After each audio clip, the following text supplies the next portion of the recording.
You're listening to the When Life Hands You Lemons podcast. But in an entry-level film production, it's one strike and you're out. You're fired. I'm not calling you back. If your goal today is to make a basket, we're going to make that basket. The minute you create something, as soon as it's made tangible, you have a copyright in it. How do I get our guys to sound that big, that full when they do the harmonies? And I'm your host, Lennon Seahawk. Let's get to the show. Hello and welcome to this week's episode of When Life Hands You Lemons.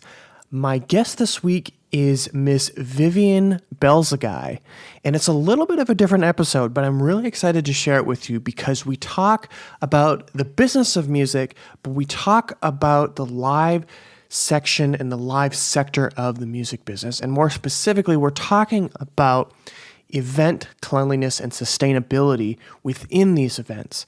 Now, Vivian is the owner of a company called Ascendance Sustainable Events, and she is an all-around creative person, an incredible person, and it's something that one of those sectors of the music business that I haven't really thought about, and I don't think a lot of people do. We're all going out to concerts and festivals, well, maybe not right now, but when we're going out to festivals and they're outside and we're always having something to drink, we're having something to eat, we're carrying around backpacks, we've got all kinds of stuff with us. But how are these things being taken care of? Where's the trash receptacles? Are we recycling? Are we using reusable bottles? And these are the types of things that Vivian's company, Ascendance Sustainable Events, is thinking about. Now, she's collaborating with artists and these big festivals and making sure that these events are sustainable and they're environmentally friendly. And I'm all for environmental friendability, if that's even a word. If not, I just made it up. But being environmentally friendly during these events is so crucial, and we get into that quite heavily. For example, if we're out, let's say we're at Ultra Music Festival, because that's where Vivian is based, is in Miami, and we're out at Ultra Music Festival, and we are enjoying ourselves, we're loving the music, but we're having a bottle of water, or you're smoking a cigarette, or whatever you do, and then we're throwing that on the ground, or we're throwing the butt on the ground, or we're constantly getting new bottles of water. And these little things add up. For example, she gives a good example on how there's kind of a rare tree, a rare breed of a tree that's around, and we want to make sure that that's respected. And, especially in Miami, we're not polluting the waters and we're not polluting the ground, and all these things get pushed up on the beaches. So Vivian is specializing in these types of things and making sure that these events are clean and making sure that they're as sustainable and environmentally friendly as possible. And we get into a whole lot more in the episode as well. And before we dive in, I want to remind you to please sign up to my mailing list so I can notify you when new episodes like this are live. I would also encourage you to follow me on Instagram as I post some new things, and you can keep up with me there as well. If you or somebody you know would be a good guest for the show, I would greatly appreciate it if you would fill that form out, that Google form out, and in the show notes below, fill that form out, let me know that you're a guest or somebody would be a good guest for the show, and I'll reach out because I'm always looking for guests to be on the show. And lastly, I would really appreciate a 5-star rating and a review on Apple Podcasts because it greatly helps boost the show in Apple's algorithms, and it lets other people know that the show is worth listening to.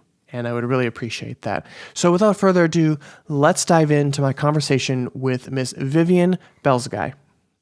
So first of all, how are you doing? How are you holding up with all the craziness going on in the world? Yep, I'm doing great. I've decided to just keep myself busy to get through it all. And yeah, I mean, it's such a crazy time, but all of this has really just kind of brought to light for me, like how we really have the power to make changes, and how times like these are perfect opportunities to make those changes, not only, in a sustainability sense, but also obviously in our own personal lives and yeah, just what we're prioritizing on a daily basis really comes into view. So it's been interesting.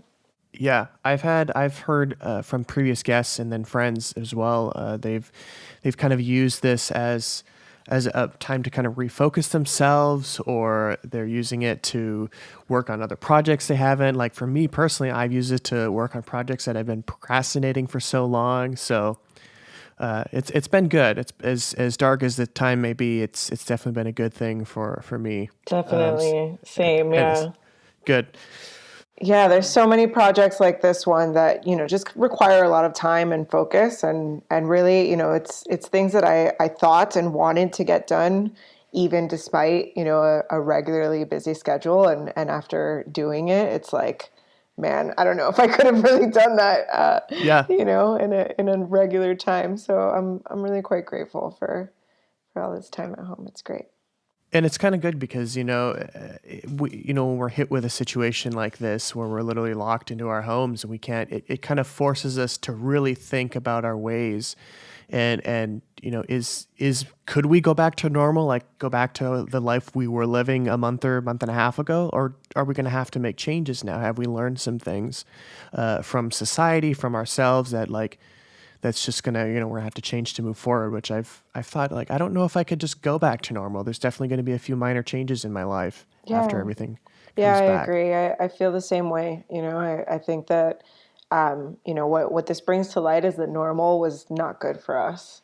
And, we get to make changes now so that we, step back into or step into a life that is good for everyone, that's healthy, that's, productive and that's, prioritized the way that it should be, whatever that means for each individual person.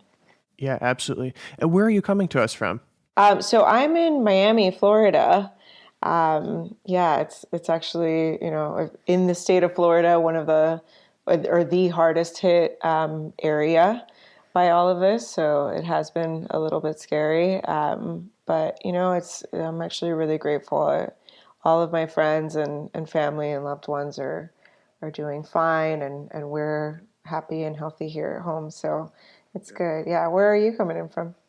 I am coming to you from Los Angeles, California. Nice. I actually moved from Florida, funny enough, Oh, to no way. California last year. So I love Miami. I miss Florida. I've been to Miami about 5 or 6 times, and it's just such a beautiful city. It really Um, is. there's just so much culture, and the food is good, and the music, and just the beaches, and just the people. It's just a beautiful, beautiful city. I love Miami. Yeah, I agree. I feel so grateful every time I go for a drive and, our downtown is on the beautiful Biscayne Bay. And then, I used to work on South Beach. So I used to get to, drive over the bridge to look at all the pretty islands and the bay and the beach. And it's just The really, multi-million-dollar mansions. yeah, a couple of those sprinkled Yep. around.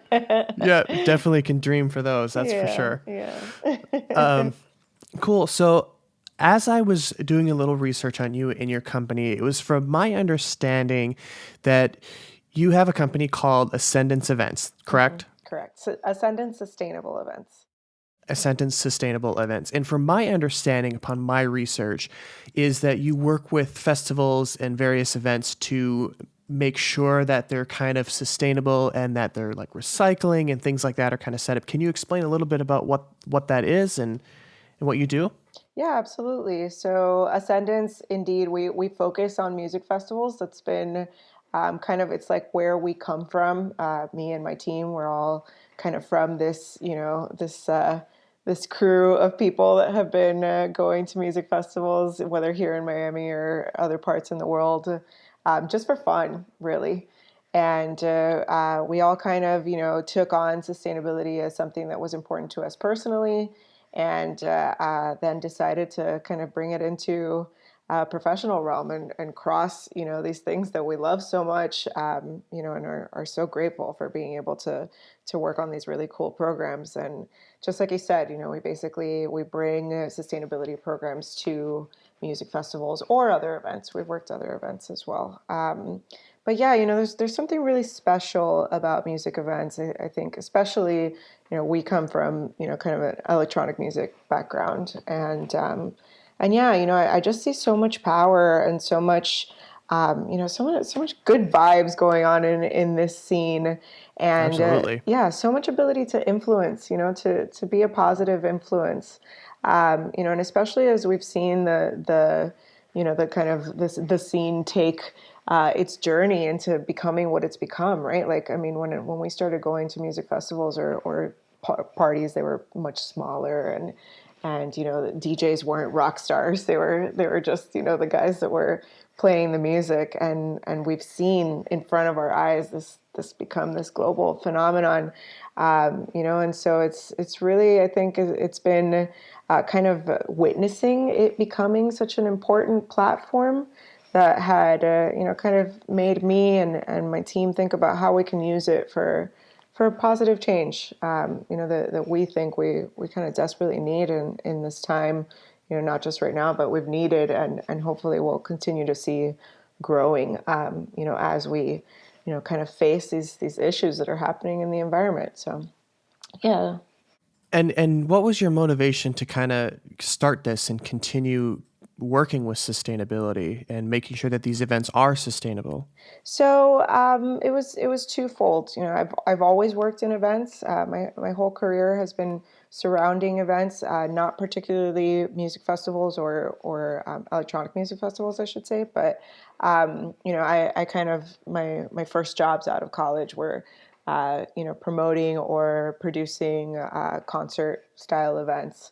And the main thing that I would see at the end of the night is just all this trash, and all of this, just kind of carelessness about, how we were treating our venue, how we were treating, any nature that was around us, and it just didn't feel right. It was part of my job, and so I had to do it, and certainly, the events that I worked for would clean up after and get everything more or less in the same space where it was before the event started, but it didn't feel right to be kind of condoning this general lack of personal responsibility.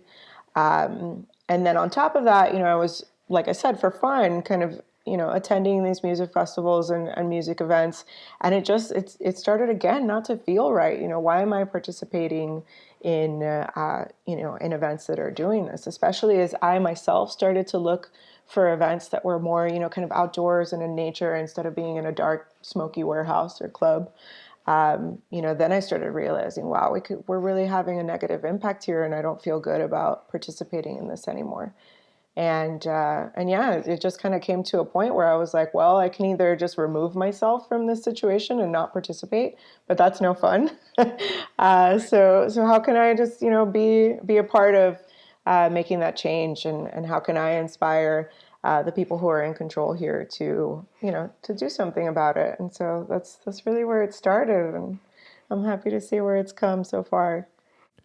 Yeah. So when you're at the various events and when you're working with these various events, what types of things are you doing? Are you making sure that people are recycling their bottles? What types of things does Ascendance Sustainable Events do? And then how can you make these types of things, quote unquote, sexy? Love it. Yeah. The making it sexy is the fun part. Yes. But yeah, recycling is one piece of it. In the realm of sustainability, recycling is kind of a last resort. It's definitely something that takes a lot of work and a lot of effort. So I like to focus on waste reduction first and foremost. Recycling really is like I said, a last resort. If you have no other choice than plastic, if you have no other choice than a single-use aluminum can, then we should be recycling. And that is a big piece of what we do for those events. But really, what we like to focus on first is trying to not create that waste at all, right? So I much rather have a reusable cup program that eliminates plastic cups and water refill stations that eliminate plastic bottles, or at least give people the opportunity to refill their bottle instead of using a brand new one every time. So that's one of the things that we focus on is waste reduction. Another big one is preventing pollution. So, that's kind of like what was really shocking to me over time was just that, because events are responsible for cleaning up their venues after, then people for some reason feel, that it's okay to just drop cigarettes on the ground, drop cups on the ground, drop whatever else. And that really is not okay. We shouldn't be training people that this is okay. And even though it will get cleaned up at the end of the night, as like it's hard to clean up every last cigarette butt, every last, piece of glitter that falls off of somebody's outfit. It's impossible.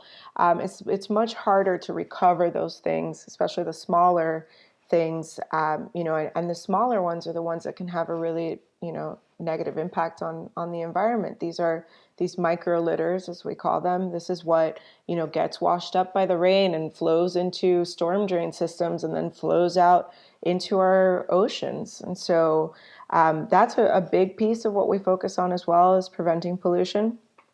And then there's also, a piece depending on where the event takes place, but we love to focus on nature conservation as well. I love working with events that are in outdoor venues.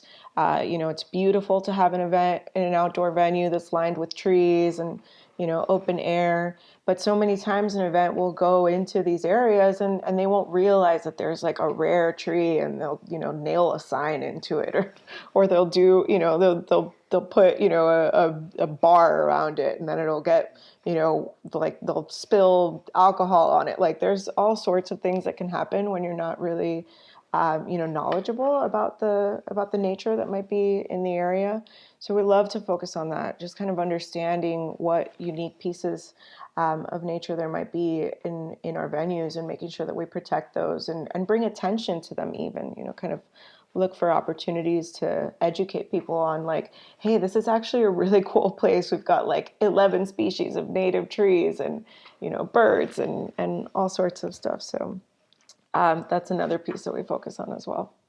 Absolutely. And I'm all for, saving the environment and, working to keep it clean. Like I don't see the people that always complain like, oh, it's just one can or it's just one bag. But it's like, I don't understand like what the point of, if it's just one bag, then why don't you just recycle it or not use it in the first place? Yeah. Or put it in the proper receptacle. Like, I don't see why you can't just keep it clean for other people to enjoy. And then not only that, some of the negative impacts that these things have, like you leaving that bag out, which gets flowed, and then a bird or another animal picks it up and eats it, or, and gets sick, and, another animal that eats that animal picks it up and is ingesting plastic, and it's just kind of like the life cycle happens.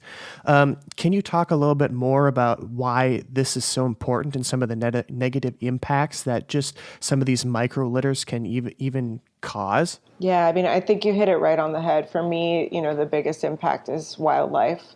That's what really kind of like, turned my heart onto this cause, right? Like I cannot stand these photos of these poor birds or turtles or fish that have gotten trapped in these things or have, died because they ingested so much of it. I mean, I don't know if you've seen these pictures of like, I mean, I don't even want to talk about it. What really sells me is when they make a little collage of these pictures and they put the Sarah McLachlan song in the arms of an angel. That's what sells. I'm done. I'm done after that. Bawling tears. Bawling. Yep. I don't care what it is. If you got Sarah McLachlan in the arms of an angel, I'm done. That's it. It's over.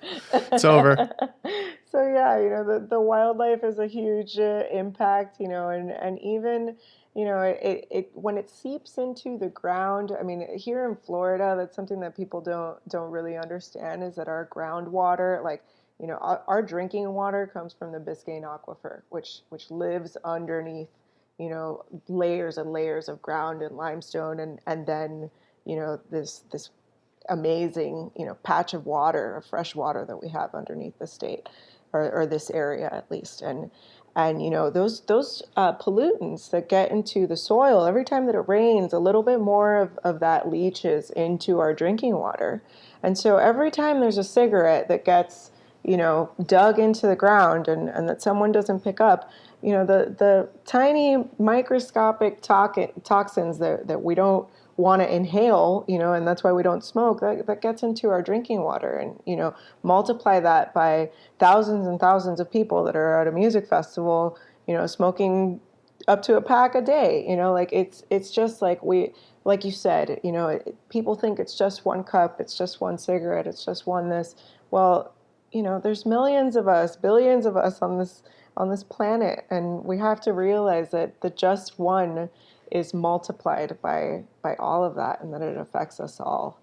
So yeah, that's really what kind of drives us to making people realize the importance of being responsible for these things, and how easy it is to just flip that switch and have everybody join in on the cause, and then we'll all be fine. Yes, absolutely. And make, like I said, making it sexy, because a lot of Yeah. people, like, you're smoking a cigarette and going to throwing it in the proper receptacle is, I don't want to walk, 100 yards to throw that away. I want to keep dancing. I'll just throw it on the floor and somebody else can deal with it. It's not your problem anymore. Right. But I mean, ultimately, it is your problem, because you're just adding to the problem and multiplying it.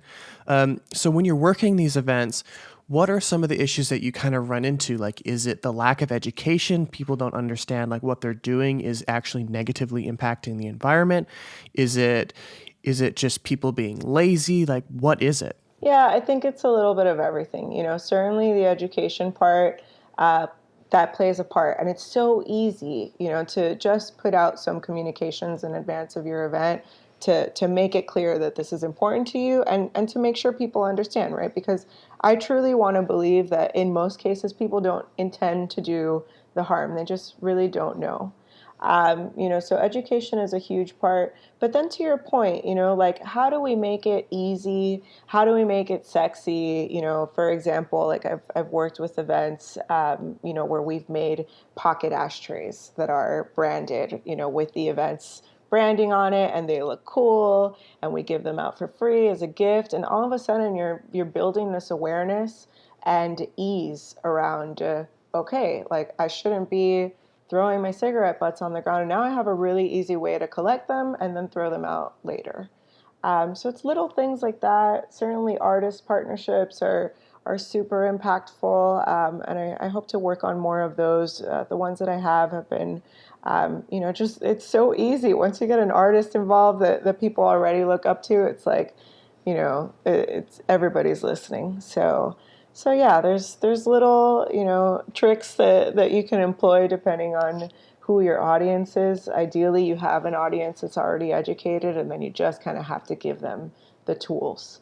So yeah, that's kind of what we work on. We try to understand first, who's out there and why things are happening, and then, put some tools into place to fix the problems.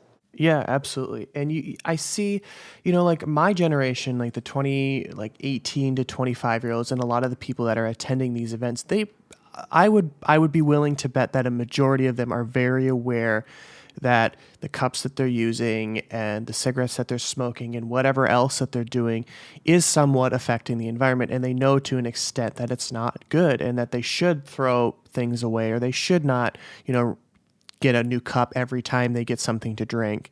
They are aware of these things, but it's just a matter of, like you said, providing them with tools and the education that they need. Maybe it's, making receptacles more available, or it's, giving them a cup that they can constantly reuse throughout the event, or it's, giving them branded ashtrays and pocket trays, things like that. Right, That right. And when you're partnering with these artists, what does that typically look like? Or like, how are they promoting, clean and sustainability on their end? So it depends on the artist, right? We always want it to be authentic to the voice of the artist. In a lot of cases, the artists are already involved, and that's why, we've approached them, is because we already know that they have some sort of, sustainable values that they're already working to kind of spread to their audience. So normally it's been like that. We kind of see, okay, this artist really cares about climate change and really wants to focus on, like carbon emission reduction and carbon offsetting. And so let's take that ride with them and talk about that and see how we can educate our audience, using that already existing passion. But in other cases, maybe the artist wants to help and they really don't know how. And so we provide them with tools. Again, what can you as an artist do every time you're going to a new venue? What can you ask for as an artist who's in a seat of power, essentially? What can you tell your audience that's going to each show? What little things can we provide you that'll help you get the message out there, essentially? So yeah, that's another piece of what we do. We kind of put that under the bubble of community engagement. But like I was saying before, it really depends on the audience that you're speaking to, the venue that you're at, the city that you're in. Everything plays a factor, and so we try to really kind of study that before we decide how best to go about it. And what types of things are the artists asking for? Like, are they asking for reusable cups? Are they asking for what types of things are they asking for? Well, sometimes they can say something as easy as, I want no single-use plastics at the event. If you have to use single-use water,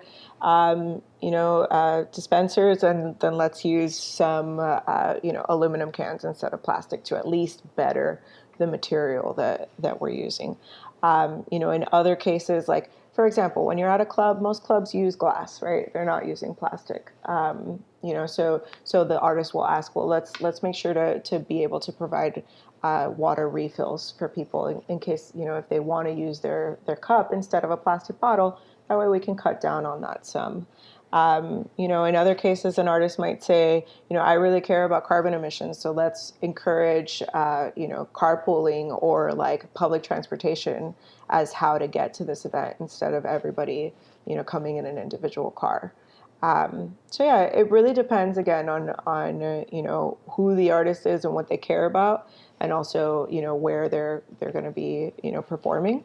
But yeah, we try to kind of cater to that and provide them with whatever tools they need. There's these awesome eco riders that multiple organizations have put out there, and that just means in the same way that an artist would send a rider that says, okay, I need this kind of equipment and this kind of like setup when I'm going to arrive. The eco rider kind of comes with that, and it asks the venue to be as eco-friendly as possible and gives them some tips. So that's pretty cool too. Yeah, that's interesting. I didn't know that people did that or venues did eco riders. That's a new term to me. I mean, I've definitely heard of riders, but I've never heard of eco riders. That's good to know that venues are doing that. Yeah, well, venues aren't. Artists are, right? Artists are. Yeah, I'm sorry. I'm sorry. Yeah. No, but it's great when that's the whole thing, is that the artist has this great relationship with the venue normally, and like I said before, is in somewhat of a seat of power. Like, you want me to perform at your venue? I really want to be there, but this is what it's going to take. And so, it's great to see the venues respond to that, and hopefully they learn, that it's not that hard, and that they can, continue to do this for other events moving forward. And that's really how, kind of the awareness and the ripple effect of these, kind of different tools comes to have a bigger impact. Yeah, absolutely. So you're working with a wide range of big acts and smaller acts and smaller venues and bigger venues, and you said you worked with like Ultra Music Festival and things like that up to like 50,000 people. How do you manage an event? Like, what are some of the differences between managing a huge event like that and then a smaller event of say 500 people or even fewer people than that? So the operation is always where that comes into play, right? For the bigger events, you really have to have it figured out in advance. But in a lot of cases, I'll tell you, it's kind of the same thing for the smaller events, right? Like I always want my initiatives to work properly. I don't want to have an event start and things not work right, and then we have to like scramble and figure it out. So it's just usually easier to do the operational planning for a smaller event. But in the same way, we'll want to kind of think about, okay, what is this going to work during the busiest times? Will people get it? Are we giving them enough instructions? Are we being clear about how it is that they have to do something specific?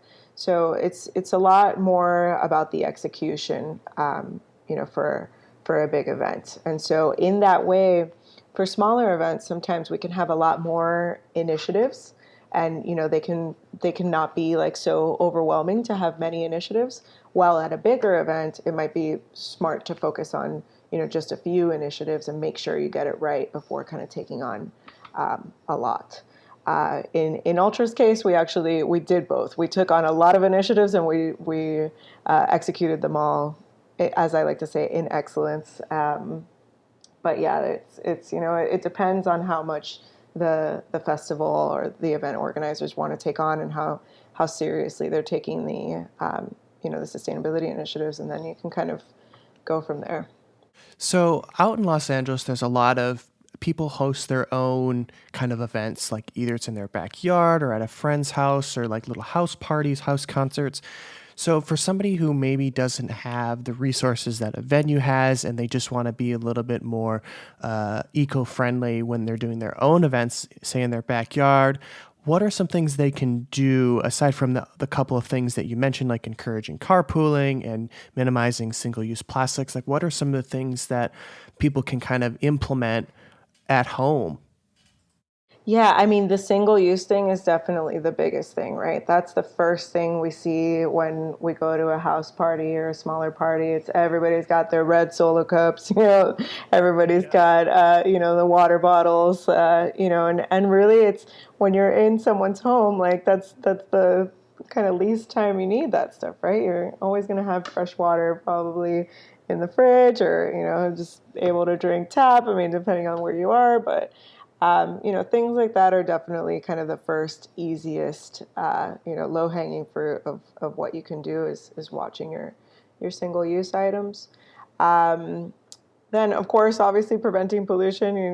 You want to make sure your guests know, hey, let's not trash the place. But that's probably usually already worked into when you're going to someone's home. Not to do that. But see, isn't that sad that like when we go to somebody's house, we know to respect their home, right? But suddenly we go to like some park, and all of a sudden it's like kind of a free for all, right? It's like that's what we get to kind of put into play is everywhere should be treated as if it was your home. What else for smaller house parties? I mean, I think it could be cool to like have some sort of awareness around like if there's any kind of specific environmental cause that you really care about, right? Like if it's your home and you really care about the ocean, then like, let's find a way to work that in somehow. I try to always encourage people to just ask themselves what it is that they really care about and see how they can, incorporate that into everyday life. So it depends. Like I've seen people throw, for example, like ocean themed parties, and like everybody dresses up as like a mermaid, or like whatever that may look like. So there's always kind of fun and creative ways that these these different elements of nature and of the environment that we care about can be worked into smaller gatherings. Yeah, I like what you said when you go to somebody's house, and it's assumed like you just respect people's houses because you're in somebody else's home. But when you go to a park or an event like Ultra or Coachella, and it's just like, oh, I'm gonna do whatever I want. I'm gonna live freely this weekend, and living freely doesn't mean trashing the environment. Right. Yeah. And, it's so easy. I get it. Like, if you're in a crowd of people and, a trash can is not anywhere near you and you're going to have to wrestle through a crowd to get to it, okay, then place it on the floor right next to you and pick it up when you leave. I'm not saying you have to like hold your cup in your hand the entire time, but like we've had great success. Like every time we go to music festivals, we kind of put our bags on the ground, and then we, like keep all of our trash just kind of close to that so that nobody kicks at it or steps on it. And then we pick it all up with us when we go. It's really not that hard or gross or anything like that. So yeah. Yeah, it's It's not that difficult to pick up after yourself. And I was raised on picking up after myself, and we were always very keen on recycling. And my parents were always like, we never threw milk jugs or any plastic milk jugs in the trash. We always recycled, and every weekend we take it to the recycling center. We were never like to the point where we're like minimizing like single-use plastics and things like that. But we did what we could in the recycling realm, and we encourage other people to do it as well. But you do what you can. And what are some things you can do at home? Aside from recycling and just down to like personal life. And even like when you're preparing to go to one of these events like Coachella, is it good to bring a backpack and just kind of, use your trash, kind of throw your trash in there? Or is it like, what are some things you can do to prevent, pollution? Well, that's, you hit the nail right on the head. It's about preparation, right? So when I go to a festival, the first thing that I put in my bag is one empty Ziploc bag. And that becomes my little trash, container. And it's so easy. I mean, I just get like a freezer-sized Ziploc bag, and I even write on it sometimes just in case I have other stuff in there and I don't want to confuse it. Like I'll write like trash, and that is my little trash container. And every time I finish a beer or, like whatever it is that I'm drinking, I, like crush the can, throw it in there. I don't have to look at it again until I'm ready to get to a trash can and throw it all out. So that's one thing when you go to festivals. At home, there's so much. I mean, to your point, right? Like recycling is something that we all kind of rely on and feel like we're doing a good deed, but so many of us don't really understand what it is that's happening with the recycling market. I mean, it's insane. You can go on a rabbit hole of research on this, but at the end of the day, the biggest thing to know is that recycling is a incredibly localized situation. Literally, what I recycle in my house here is different from what somebody recycles 6 blocks away from me, because I live on a county line, and so the county recycles my recycling, and 6 blocks away, it's in the city of Miami, and they recycle differently. And so it's my responsibility to know what my county recycles and to make sure that I'm doing that properly. And when I started to figure that out, wow, like I was throwing so many things in the recycling that I could swear were, of course being recycled.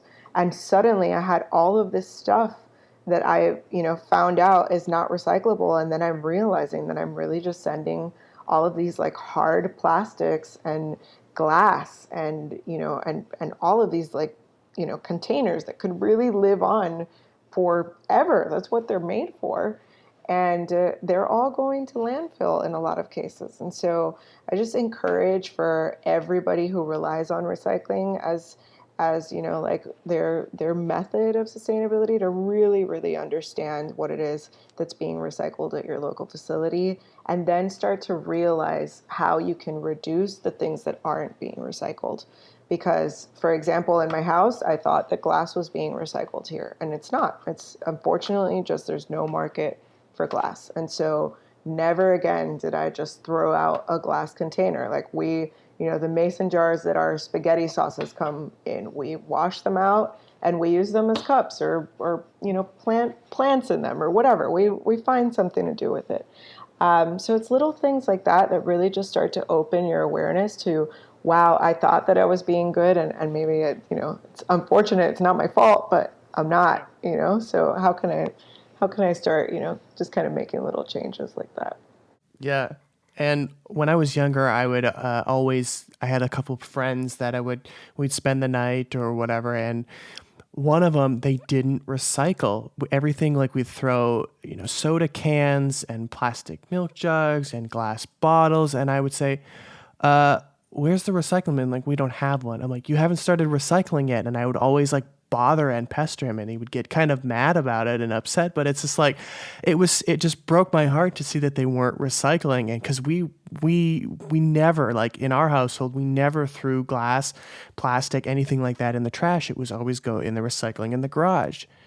And it was just like, how can we can you just start a container and I'll take it to my place and recycle it? And not only that, they live closer to the recycling center than I did. And they still, it's just like, I don't know. I mean, you can't force everybody to do it, but I mean, like the best thing you can do is just educating them on the damages that are potentially being done because of their lack of recycling and lack of minimizing the use of certain things that can't be recycled. Right. Yeah, absolutely. I mean, one of the most eye-opening experiences that I've had in my career is just going to tour my local recycling facility and really understanding, how this works and getting that like even recycling is just not the greatest option because in so many cases, you think about carbon footprint, right? Like that, all of that stuff has to be picked up by a big truck and then taken to the facility, and the facility is this massive facility that has its own carbon emissions, and then processing that, all of the things that have to go through to figure out what is like this minimal amount of what arrives at the facility that actually gets recycled, and then that gets put on a truck and sent somewhere else, shipped across the country, and in some cases shipped to other countries. And it's just not, it doesn't make sense. Like, why are we using this stuff in the first place? And unfortunately, in a lot of cases, we don't have other options. Our grocery stores just haven't caught up with the times yet of like making this stuff in packages that make sense. And I get that. I get that we're in a, in a time of hopefully where these solutions are being developed. But yeah, it just really, it makes you think about reducing waste in the first place and how to, get creative about, at least like if you're not going to use single use, then, go up to, packaging that allows you to get lots and lots of uses out of that one package that, then gets recycled. Okay. Like that feels a little bit better than just recycling something every single time you're going to use it once. Right. Mm-hmm. And I've absolutely, like you said, taken mason jars and stuff that we've made, with marinara sauce and different sauces and stuff, and I've reused them as cups. Throw them in the dishwasher. Ain't no harm in that. Yep, I'm drinking out of one right now. Perfect, excellent. And same with like when I buy like a vase of flowers, I would save the vase and reuse it for other things. Like either I'd come home from the beach and I'd put sand in there and get a little creative and, all kinds of different things. There's all kinds of ways you can be creative with the plastic. And I've even seen people take like half-gallon milk cartons and then make like little flower beds out of them. Like there's just so many things you can do to be creative with these plastics and things that are ultimately just going to end up in a landfill and, damage the local environment. Yeah, that's what's so sad, right? Is that these plastics are literally made to last forever. And we use them once and we throw them away and they just sit there. I mean, for years and years and years. It's literally like we still haven't figured out how long it takes some of these plastics to decompose because we haven't gotten there yet. Like it's crazy, to think. But I've come across some videos or articles, and if I can find a good resource, like a video or something, I'll definitely link it in the show notes. But it basically goes over how long each of these things takes to decompose in a landfill. And I think like plastic, like a plastic milk jug, or a plastic bottle from a soda, it takes like 1,000 years or something like that to get completely broke down. And even so, there's so many chemicals that make up that it's actually not completely organic and natural. Yeah, once it does, break down, then it's still not good for our environment. But that's the whole thing is that what we really, another thing that I learned when I went to the recycling facility is, landfills, the way that they operate is that, they're trying to push everything down, right? They're trying to compress and compress and compress to maximize the volume that a landfill can hold. So what happens is that as they're compressing everything down, they remove all of the oxygen that has the ability to biodegrade these things. And so things are not biodegrading in the bottom of a landfill. They're in an anaerobic environment where they have no oxygen to be able to degrade. And so we think that, there's like some magic process that this stuff is going through, and it's not. And that's why, we end up having to open new landfills because landfills fill. Like there will just be a point where you can't put anything else in there. So it's just crazy. It just, to me, it's very obvious that it's a problem and that it's eventually going to become something that we're going to have to find a solution for, because are we going to turn entire cities into landfills? Are we going to have to, go into our state recreation areas and parks, that are so beautiful and make those into landfills? Like, how sad would that be? So Yeah, how sad would it be if, we run out of landfill in a local area here and then you have to go into a park and then rip down, 50, 60, 70 acres of trees and completely damage an ecosystem of the wildlife and stuff living there just so we can throw more trash, more poison and stuff into the ground. yeah, I always think of that movie Wall-E, that Disney movie years Yes. ago, where you end up seeing, Yes. the whole world turned into a landfill. Like, Yeah. how terribly sad. I mean, and there's also like the economic impact, right? Like, people don't realize this. Like, so many people, they're just focused on the economy. Okay, we'll figure it out later. Let's just do what we have to do to make money. Well, guess what? This is going to economically impact us eventually. Like, what happens to real estate value when a landfill pops up next to your home? Your property value goes down. Nobody wants to live next to a landfill.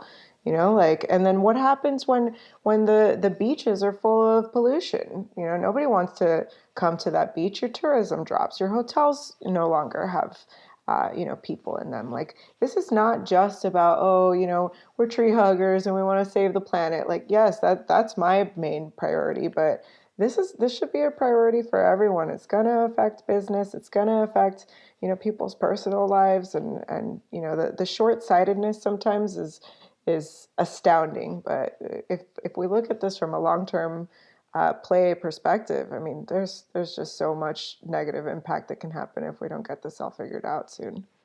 Yeah, and I like that point where we're all looking at it as like a short-term thing. It's like, oh, we need to make money. Everybody's so caught up in like, how are we going to make money? What's feasible right now in this moment? And then when we get 10, 15, 20 years or more, and we realize like all these landfills that we've filled up, or all this damage that we've done to our beaches and not cleaning up and educating people on how to pick up their pollution and cigarette butts and bottles and cans and all that stuff, it's all ruined. And now the tourism is starting to go down and people aren't getting hotels anymore and people aren't spending money at the local restaurants. And it's just like the whole economy is going to start imploding because we're not taking care of something that is so easy to do. And if we just educate people and making it sexy and making it look good and educating people on how we can continue this and show them that the negative impacts that are going to happen, I think it'll eventually, like, people will go, oh crap, like this is an issue. And a lot of people do realize it's an issue, but nobody wants to deal with it. That's the thing. It's already gotten to a point where it's such a big issue and it's like, oh, what we're doing now is quote unquote working. But in reality, it's like you said, when you tour these recycling centers, they're just compacting them and they're not able to actually break down these plastics and things. So it's not actually working. It's really not. The solutions that we have right now are like putting a Band-Aid on a waterfall. It's like, it's not enough. And, it really is going to take, similarly to what we're seeing right now, like the whole world has come together to like, make this big sacrifice so that, we can maintain public health, right? Like, this is what is going to need to happen in order to save the planet, essentially. Is like, not necessarily everybody going on lockdown. That's 100% not a solution, but like something is going to have to happen where a switch is turned for everyone, and everyone's going to have to jump on board, and I don't know what, there's so many of those solutions that are out there that it'll probably be some mix of them all. But yeah, it really is gonna take a vast social change. And that's why, I think that the music festivals and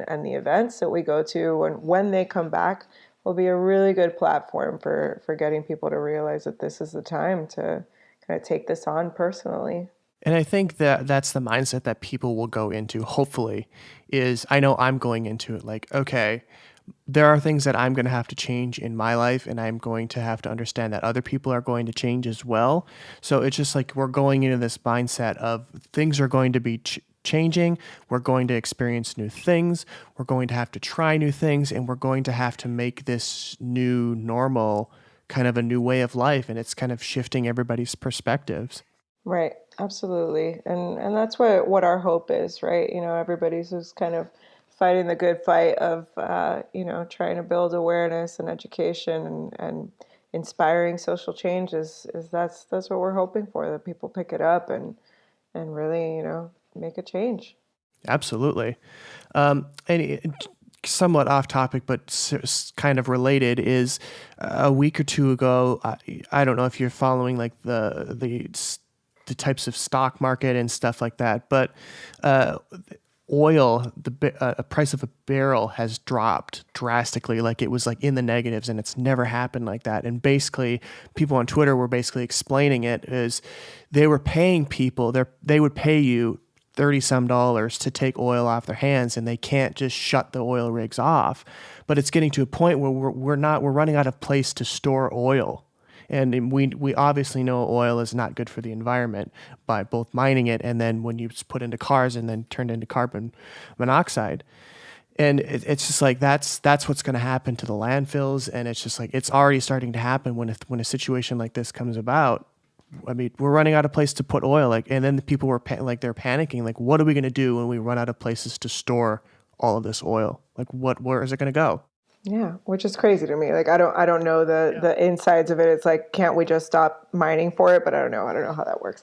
but yeah, I mean, this is exactly what is happening already in the recycling facilities here in Miami. Like, we don't recycle glass because the facilities, the market value has dropped so low that the facilities have to pay for it to be removed from their facility because they're not allowed legally to put it in a landfill. That's one of the big misconceptions.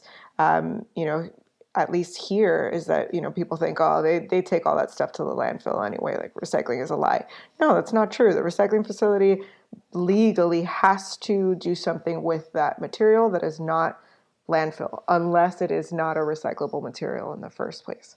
And so that's what they have had to do, is make glass not recyclable because they cannot afford to process this stuff and then have to pay on the flip side for somebody to take it off their property and do what they will with it. So, I mean, it's very clear that this is becoming a problem with all of our not sustainable, materials that we're using. And so, we got to find solutions.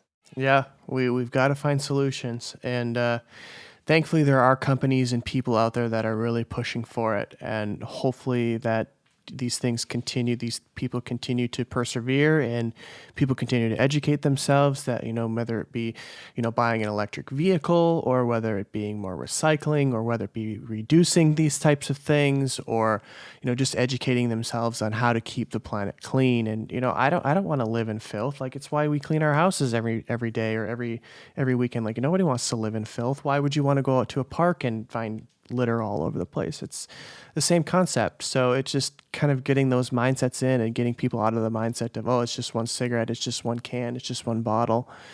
It's not. It's not. Yeah. And to your point, there's so many cool things happening. There's a lot of innovation in this space.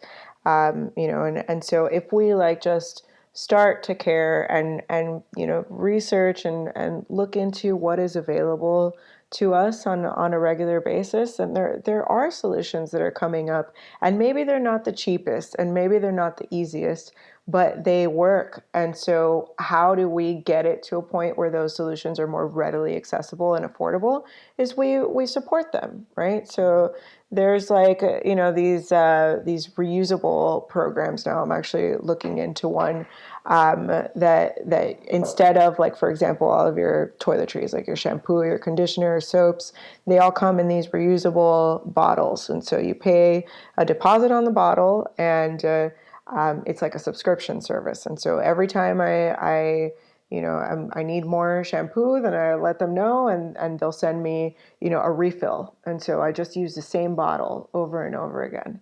It's little things like that. It's like the carbon offsetting market is so cool. There's these companies that are supporting these projects all over the world that are actively reducing the carbon that's in our atmosphere, right? So you can, just with a few dollars, support tree plantings in the Amazon. You can support wind farms being built in, like whatever town that's nearby. And so there are these solutions out there. They're just kind of, quiet, and we have to start looking for them if we care about them. Yeah, and it comes down to, not to get political, but at the same time, it kind of turns political. But these things aren't money makers, which is why they're pushed to the wayside. Like, oh, it's too expensive. It's this. It's not thinking long term, and like this is going to damage our kids' health, in the environment. But these things are not money makers, so they're not at the forefront. And just like for me, like I usually shop when I go grocery shopping. When I get my groceries at Target, they have the reusable bags, and for every one you use, you save 5 cents. So they take that money off of your bill, which, I mean, 5 cents is 5 cents, but at the same time, I'm not bringing home plastic. Like, not only that, out in California, it can be expensive. Like, they charge you 20 cents per bag that you're using. So, and I know Sweden does this too. My friend lives out in Sweden, and I don't know if it's 20 cents or maybe it's even more. And when they started charging 20 cents or whatever it was per bag, it reduced the use of these bags by like 60%. And that's, for a country like that, that's huge. And like people out here, I mean, people use them every once in a while. You need a bag for something, but majority of the people out here, when I'm at the checkout, I'm seeing them using their reusable Target bags. I never get plastic bags. So it's just little things like that it all adds up. And just something as simple as charging people to use a bag. It's like, oh, I'm not paying 20 cents for a bag, and it's 20 cents for each bag. And if that's 10 bags, that's what, $2 just from plastic. Yeah. I don't want to spend $2 in plastic. It adds up. I love programs like that somehow incentivize it, right? Like whether it's positive or negative. I mean, I think it's really cool that, in some cases they actually give a rebate. I've never seen that, but you see it immediately when I think it was Australia that started charging for bags and saw a 90% decrease in plastic bag use immediately. Like people just, like, you touch their money and you turn something on, like, okay, even though it's 5 cents, 10 cents, it makes a difference. You think about it, And I've even when I tell some family when I go back home, like I don't use the plastic, when I go grocery shopping, I don't get plastic bags because they often charge you, and it depends on the store, but I know Target charges 20 cents for each bag, and they kind of look at you like, that's ridiculous. So like, why would they do that? It's like, well, it's reducing the plastics. Yeah. Nobody's using plastic bags anymore. They're bringing their own. And then when they bring their own in, they're actually saving money. Yeah. So it's like, it's an incentive to get people to save money and reduce the use of these plastics that are obviously not good for the environment. And California also has, when you go to a store and you get a plastic bottle, like a soda, 20-ounce soda, they charge you 5 cents just because it's a plastic bottle. And if it's glass, it's 10 cents. And it's not a tax. What you do is it's basically a deposit. If you bring that bottle back to the store, or there's certain centers you can go to and bring it, they'll actually give you your money back. So, and I work on Hollywood Boulevard out here in LA, and that's why my boss said that's why you don't see any plastic bottles and you don't see any glass bottles out, is because when tourists who aren't aware of this, they're throwing these bottles in the trash. Well, the homeless people are taking them out and they're bringing them in and they're turning them in for money. So it's like these types of things work. Like it works. Like to charge people 10 cents. Like I'm not paying 10 cents to use a bottle. I'll just bring my own water. Yeah, absolutely. These programs do work. So it's just a matter, like I said, it comes down to education and making it look good and enticing. Yeah, exactly. Incentivizing it in some way, shape, or form. I think to your point, right? Like how do we make it sexy, or how do we make it beneficial, for people to participate in this? And yeah, I mean, I think that those are, we've seen time and time again that those are the programs that are successful. And so it's about, figuring that out, just figuring out those little magic pieces that are going to make it work. And I've already got the title of this episode is going to be titled "Sustainability is Worth Raving About," pun Oh, intended. I love it. I love it. That's So awesome. it's like it's true. It's definitely worth raving about and talking about and sharing information. So I mean, this was such a great episode. I learned so much from you, and I appreciate what you're doing for the environment and educating people on creating sustainability and making sure that we can all attend these events safely and environmentally, mindful. Yeah, yeah. Thank you so much. I really love talking about this stuff, and especially on a platform where we're going to have people hear it, because it's so sad that we don't learn this in school as kids, right? And I hope that this becomes something that eventually gets worked into our regular education that reaches everyone, because it's somewhat, quote unquote, of a new problem, but really it's been something that we could have learned about so long ago and done something about, right? So I hope that future generations get this information earlier, and just are able to take action earlier. And I feel like that's already sort of happening. So I'm glad we're doing it too. Yes, Thank and you. we're starting to set the ball in motion, and it's just up to us to continue to share information like this and educate people so they are more aware of the effects that these things can have on our world. Absolutely. So how can the listeners reach you and follow you and keep up with all the amazing work that you're doing, and maybe reach out if they have any questions on anything you said in the show? Yeah, they can reach us on Instagram is usually, kind of where we're most active, at Ascendance Events. And that's Ascendance, like if you're dancing, get it? So Ascendance Events. And then our website is greenyearevent.com. And we're also on Facebook, Ascendance Sustainable Events. And yeah, one of those places we're always online, and especially during this time, we're trying to put out good educational content like this guide that we just released, and that's where you can find the guide too, is on our website. You just have to sign up for emails, and you get it delivered right to your inbox. So Amazing. Amazing. I will put all those links in the show notes below as well, so people can easily reach them and then reach out if they have any questions and want to keep up with you. awesome. Thank you so much. Cool. Thank you so much, Vivian, for your time this evening. I appreciate it. And thank you for all the information that you shared with me and the guests as well. No, thank you so much for having me, Lennon. I appreciate it.